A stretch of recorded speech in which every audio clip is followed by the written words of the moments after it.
लुत्फ़ी साहब बहुत शुक्रिया आपके कीमती वक्त का। प्रोग्राम में आपको खुश आमदीद कहते हैं।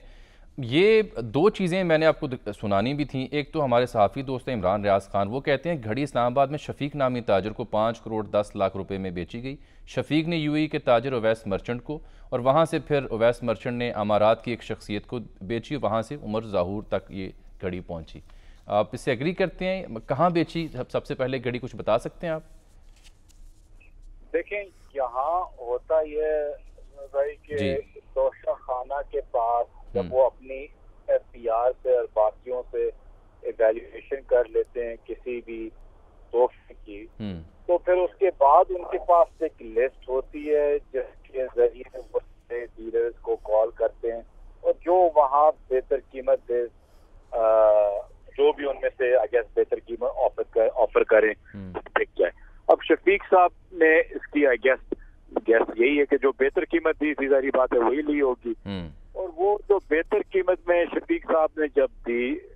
कीमत दे दी है और घड़ी ले ली है, उसके बाद अभी जो तर्जिया चल रहा था वो बिल्कुल सही था। उसमें एक सिर्फ चीज थी कि देखें, एक दफा शफीक साहब ने ले ली घड़ी, उसके बाद वो 10,000 भी दुबई के डीलर्स को दें और उनमें से अगर एक दफा कोई बेच दे और उसके बाद 10 दफा भी आगे बिक जाए, वो उसकी सफाई ना हमें देनी पड़ती है, ना खान साहब को, ना किसी की वो जुरिस्डिक्शन भी है, क्योंकि वो एक घड़ी है 10 हाथों चेंज करेगी अगले शायद। मगर जुल्फी साहब, जिसको घड़ी इमरान खान साहब ने बेची उसका रिकॉर्ड मुकम्मल तौर पर आपके पास मौजूद है। देखें, जो घड़ी खान साहब ने बेची है शफीक साहब को, वो आप इसकी तस्दीक करते हैं वो शफीक साहब को बेची है? मैं उनको शफीक साहब को जानता नहीं हूं, लेकिन जो मुझे पता चला है जी वो यही है कि ना खान साहब जानते हैं कि किस डीलर को दी है, लेकिन जो मुझे भी पता चला है वो यही है कि शफीक साहब को ही बिकी है, क्योंकि शफीक साहब ने पहले इस्लामाबाद में भी उस घड़ी को बेचने की कोशिश की अलग अलग इन्वेस्टर्स को या जो लोग घड़ियों के शौकीन है वगैरह, तो शफीक साहब ने लिए और शफीक साहब को ही एफआईए ने अरेस्ट किया था और उनको ही उन्होंने अंदर रखा हुआ था, और वो ही इसी दबाव की वजह से कई महीनों से भागे हुए हैं कहीं या किसी और मुल्क, तो वो भी मुल्क से बाहर है क्योंकि उस बेचारे को भी तंग किया गया कि आगे करें, उसका काम ही है। घड़ी खरीदना तो कोई जुर्म नहीं हो सकता ना। अगर किसी शख्स ने घड़ी खरीदी है तो उसने कोई जुर्म का इर्तिकाब तो नहीं किया ना।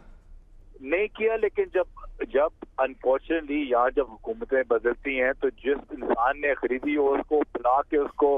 डराया धमकाया कि आप बोलें कि ये किया, आपके इतने की बेची है, ये आपने नहीं बेची, ये आप बड़ा बीवी आ गई है। मुझे अब ये बताएं, इसमें जो सारी जो मजेदार चीज वो ये है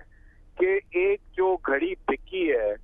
शफीक साहब से और वो आगे जाके एक इंडिपेंडेंट रिनाउंड वॉच सेलर ने वीडियो लगाई है कि ये मैंने 2019 में $2,50,000 की बेची है। अब वो उमर फारूक ने खरीदी हो या फलाना किसी और ने खरीदी हो, वो किसी को नहीं पता कि उनको कब तक मिली है, उसके बाद मिली है या उसके 2 हाथ बाद मिली है, लेकिन घड़ी उन शफीक साहब से पाकिस्तान में बाहर। अच्छा, दो चीजें हैं सर, दो चीजें जुल्फी साहब। एक तो ये जो शख्स हैं इनको ज़ाहिर बात अब शवाहिद तो सामने लाने पड़ेंगे, लेकिन ये इन्होंने कुछ चैट्स भी रिलीज़ किए हैं मुबैना तौर पर जो फवाद चौधरी साहब के साथ हुई हैं, और उनकी तस्वीरें भी हैं जो हमने देखी पाकिस्तान तहरीक इंसाफ के रहनुमाओं के साथ भी। तो was he well known with in the PTI circles? नहीं, नॉट एट ऑल। उस पर मैं जरा एक सेकंड आता हूँ, मैं आपसे एक और बात सिर्फ कह दूं। देखें, वो जो भी शख्स है, मैं उनको जानता नहीं हूँ ना, मैं जिंदगी में उनको कभी मिला हूँ। मैं बहुत से लोगों को जानता हूँ जो उनको जानते हैं, लेकिन बात सिर्फ ये है कि जी मैं कई मल्टी बिलियनर्स को जानता हूँ दुनिया में, हर किस्म के, हर मुल्क से। कोई भी उनमें से बिलियनर ऐसा नहीं है जो 2 मिलियन की ट्रांजैक्शन कर रहा हो कैश में और उसके पास कोई सबूत ना हो, चाहे वो जितना भी अमीर हो और उसको पैसों की जितनी भी परवाह ना हो। कोई ऐसा शख्स, चाहे बिल गेट्स हो चाहे कोई और हो, जो कभी भी ऐसी किसी ने ट्रांजैक्शन नहीं की। इनका कहना ये है कि फराह साहिबा बेसिकली आई हैं उनके दफ्तर और इनके पास दफ्तर में जो دبئی سب سے بڑی سیف سٹی ہے دنیا کی،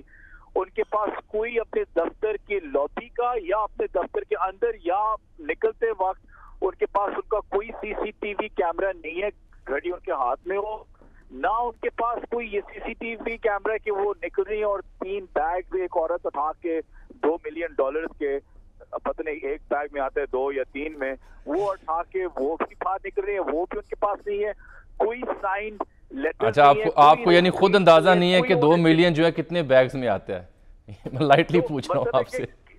I guess depending on denomination۔ اچھا لیکن بات یہ کہ ان کے پاس کوئی چیز ان کے پاس نہیں ہے کہ وہ آئیں اور یہ، اور پھر اس سے پہلے بھی ان کے پاس کوئی چیٹ نہیں ہے کہ فرا صاحبہ جی آپ اتنے بجے میرے دفتر آ جائیں، یہ رہی میری پن لوکیشن، یہ رہا میرا دفتر، یہ یہاں ملنا ہے وہاں ملنا ہے، اچھا کون سی گھڑی ہے، کوئی کانورسیشن بھی نہیں ہے۔ اچانک آئی ہیں، کسی نے دیکھا نہیں، کسی نے سنا نہیں، گھڑی دی گئی ہے، پیسے دی گئے ہیں، کسی نے دیکھا نہیں، کیسے آئی ہیں، کب آئی ہیں، وہ بھی کوئی ثبوت نہیں، کوئی رسیٹ نہیں، کوئی ٹرانزیکشن نہیں، ان کے سیف سے وہ $2 چلیں ملین یہ تو ہو گیا نا آپ کی وضاحت۔ اب آپ یہ بتائیں جو خان صاحب نے یہ بیچی، بالکل ان کا حق ہے بیچنا، اس کی ثبوت اس کی رسید تو ہے، اور پھر کیا وہ گوشواروں میں اس کا اظہار بھی کیا گیا؟ اور تیسرا ہم سوال یہ بتائیں کہ وہ جو رقم تھی وہ کہاں لگی؟ دیکھیں خان صاحب کی، دیکھیں اس میں 2-3 چیزیں ہیں ہم نے دیکھنی، اور ہم نے دیکھنا ہے کہ ہمارا سٹانس کیا ہے۔ ہمارا سٹانس یہ ہے کہ ایک انسان جو دنیا بھر میں مشہور ہے فراڈ کے لیے، جو ناروے کی سٹیزن شپ اس نے اپنی سرنڈر کی تھی کہ اس کو ایکسٹریڈائٹ نہ کیا جائے کیونکہ اس نے ناروے کا سب سے بڑا بینکنگ فراڈ کیا ہوا ہے، اور اس کے 2 بھائی ابھی جیل میں بھی ہیں اس کی وجہ سے، اور یہ انٹرپول میں کئی ملکوں میں فراڈ کیا ہوا ہے۔ وہ کہہ رہا ہے کہ میں نے $2 ملین کی یہ خریدی اور ایک خاتون آئی اور انہوں نے مجھے بیچا ہے۔ بات یہ ہو رہی ہے، جہاں تک خان صاحب کی بات ہے، انہوں نے ڈکلیئر کیا ہوا ہے کہ کتنے کی خریدی ہے، انہوں نے بولا کہ انہوں نے وہ ڈکلیئر اپنے اکاؤنٹس میں بھی کیا ہوا ہے، انہوں نے اس ڈکلیریشن کے اوپر کیپٹل گینز ٹیکس بھی دیا ہوا ہے، تو انہوں نے اپنے لحاظ سے ہر ایک وہ چیز فلفل کی ہوئی ہے، رسیٹ بھی دکھائی ہے، جو ان نے اپنی جو ان کی مالکیت ہے، چاہے گھڑی ہو چاہے زمین ہو، ان نے بیچنے میں اور بیچنے کے بعد جو ایک ذمہ دار شہری کو کرنا چاہیے وہ ان نے کیا ہے۔ اچھا ذوالفی صاحب ختم ہو گئی ذرا یہ بتائیے، اب وہ پیسے، اب وہ آپ کی سوال جو ہے کہ اب وہ ان پیسوں سے روڈ بنائیں، آگ میں پھینکیں، کچھ چیریٹی میں دے دیں، شوکت خان ان کو جو مرضی کرنا ہے، وہ ان کے پیسے بن گئے اور ان ڈکلیئر پیسے ہیں ان کے، اس پہ ان نے ٹیکس بھی دیا ہوا ہے۔ اچھا تو اس میں یہ بات ختم ہو جاتی ہے۔ آپ یہ بتائیں کہ آپ کو بھی تحفے ملے ہوں گے دوروں پہ؟ جی جی، تو آپ نے بھی خریدے ہیں کوئی توشہ خانے سے؟ میں نے ایک گھڑی خریدی ہے جی، جو میرے پاس ہی ہے۔ اچھا وہ کتنے کی تھی زلفی صاحب، ویسے اگر بتانا پسند کریں؟ مجھے ایگزیکٹلی یاد نہیں ہے، لیکن آئی تھنک اس کی قیمت کوئی 3-4 لاکھ روپے تھی ایسے کچھ، اور میرے ڈائریکٹ میرے اکاؤنٹ سے چیک کیا ہے، چیک کا نمبر چیک بھی ہوگا، چیک کا نمبر بھی ہے، کسی ٹائم آپ کو اس پہ کبھی بھی۔ اچھا اب یہ بتائیں کہ یہ جو عمر فاروق صاحب کے بارے میں آپ بات کر رہے ہیں کہ ان کی جو شہرت ہے اس پہ تحریک انصاف کے تمام رہنما سوال اٹھا رہے ہیں، لیکن جب یہ آپ لوگوں سے ملا کرتے تھے، آپ کی بات نہیں کر رہا، آپ کے کئی رہنماؤں کے ساتھ ان کی تصویریں ہیں، تب پی ٹی آئی کو علم نہیں تھا کہ یہ شخص کس شہرت کا حامل ہے؟ دیکھیں مجھے نہیں پتا کہ لوگوں نے بیک گراؤنڈ چیک کیا یا نہیں کیا۔ میری ایک عادت تھی کہ میں کوشش کرتا تھا اسپیشلی خان صاحب کے پاس لے کے جانے میں، بہت سی تفصیل سے بیک گراؤنڈ چیک کرتا تھا، اور میں لکی بھی تھا کیونکہ باہر سے جو بھی آتا تھا مجھے 2 منٹ لگتے تھے اس کے بیک گراؤنڈ نکالنے میں یا ان کے ریپوٹیشن نکالنے میں۔ باقی جو لوگ ہیں دیکھیں ہزاروں لاکھوں لوگ ملتے ہیں، 10 ملین کا آپ کا اوورسیز کا ڈائسپورا ہے، وہ کوئی اربوں شیخوں کے ساتھ بھی آئے ہیں جو ان کی وزٹ تھی اور اس کے ساتھ ایک انٹوراج کے ساتھ آئے ہیں، تو ممکن نہیں ہوتا اگر میں عمان سے فار ایگزامپل یا ہر ملک سے میں ڈیلیگیشن لے کے آیا ہوں، اس ڈیلیگیشن میں اگر 1-2 لوگ ان کا کوئی ذاتی فراڈ نکلا ہے تو اس میں کوئی مطلب ہے کہ آپ منسٹر کو تو بلیم نہیں کر سکتے نا، وہ تو کھڑے ہو کے تصویر لے لیتے ہیں۔ آج اگر میں نے 100 تصویریں لوگوں کے ساتھ لی، مجھے کیا پتا میرے میرے لیفٹ پہ اگر کوئی کھڑا ہوا ہو، اور جو لوگ جانتے ہیں فار ایگزامپل اگر آپ بات کریں گے فواد چودھری صاحب کی کانورسیشن کی، फवाद चौधरी साहब उनको जानते हैं और वो नहीं कहते कि वो कोई जबरदस्त इंटेग्रिटी वाइज जबरदस्त इंसान है। वो कहते हैं कि ठीक है इसने पैसे बनाए होंगे, एक फ्रॉड करके दुबई भागा हुआ है, वहाँ उसने अपना अच्छा सा एक लाइफस्टाइल सेटअप किया है। वो बेशक कई लोगों के साथ बिजनेस कर रहे हैं, कई अच्छे लोगों के साथ भी हो, बड़े नामों के साथ भी बिजनेस कर रहे होंगे। It's beside the point. तो उसको अगर आप फवाद चौधरी साहब की कॉन्वर्सेशन भी देखने, उसका नुक्ता नजर तो यही है कि वो कह रहे हैं कि यार सुधर जाओ, क्या तुम एक गलत चीज के पीछे लगे हुए हो। क्वेश्चन एक्चुअली ये है अजमल भाई कि आपने ये सोचना है कि सिर्फ इनने किस गरज के पीछे बगैर सोचे समझे ये एक इंटरव्यू और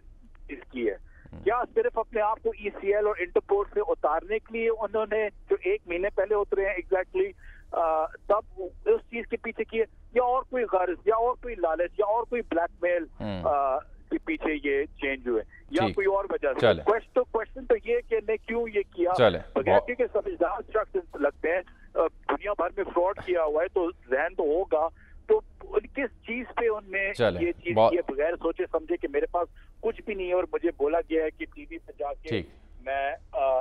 ये इल्जाम लगाऊं बगैर किसी सबूत के। बहुत ठीक है जुल्फी साहब, बहुत बहुत शुक्रिया।